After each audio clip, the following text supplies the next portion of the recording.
Hi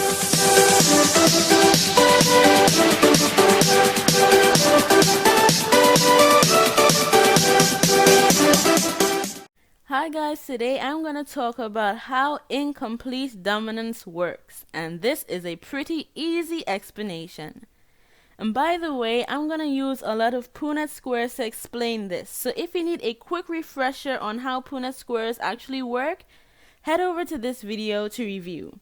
But if you feel confident enough, let's dive in. So before I get into incomplete dominance itself, I'm going to go through some Mendelian genetics so that we can compare the two at the end of this video. And I'm going to start with the first generation of offspring. So say you have a cross between a red flower with the genotype big R, and a yellow flower with the genotype little r. As you can see, the allele that codes for red is dominant, and the allele that codes for yellow is recessive. But both flowers are homozygous for the gene. They have two of the same alleles for the gene. So let's create a Punnett square to see the possible combinations. The red flower's alleles go to the top, like this. And the yellow flower's alleles go to the side, like this. All the offspring that result from this cross have the genotype big R, little r. And in this first generation, all the offspring are heterozygous for the gene. They have two different alleles in their genotype. Now let's take a look at the phenotypes. In normal Mendelian genetics, the phenotype is always determined by the dominant allele. So all the offspring in this cross will be red because the dominant allele is red. And this is how they will look. This is a key point to keep in mind because I'm going to use this to compare the Mendelian way and the way of incomplete dominance. Now let's see what incomplete dominance actually is.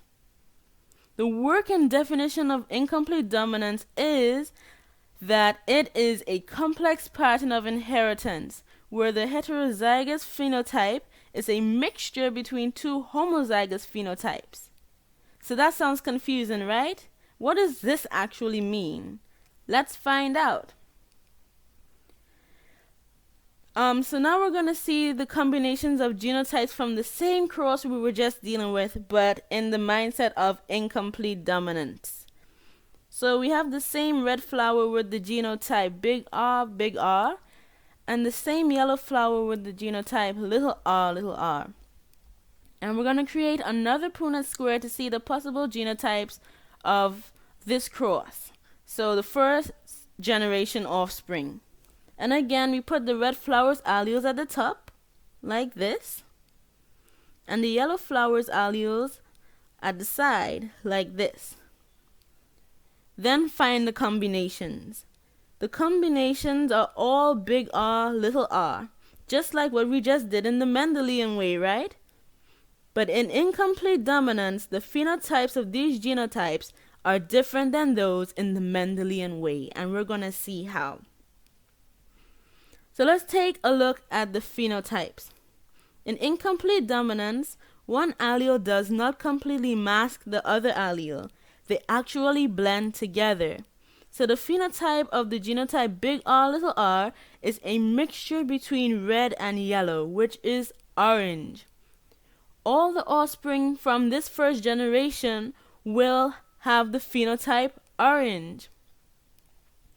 The difference between the Mendelian way and incomplete dominance is that in the Mendelian way, the dominant alleles control the phenotype unless there are two recessive alleles in the genotype, then it will be yellow. But then in incomplete dominance, the heterozygous organisms will have the phenotype that is a mixture between the two alleles. Here is how the offspring will look. They will all be orange. That was kind of confusing, so I'm going to say it in a different way.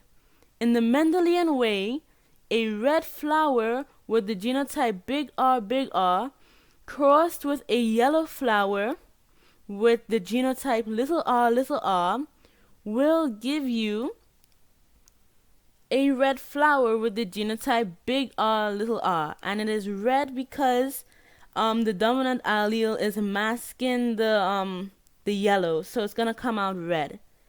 But in incomplete dominance, a red flower, the same red flower with the genotype big R, and a yellow flower with the genotype little r will give you an orange flower with the genotype big R, because no allele masks anyone.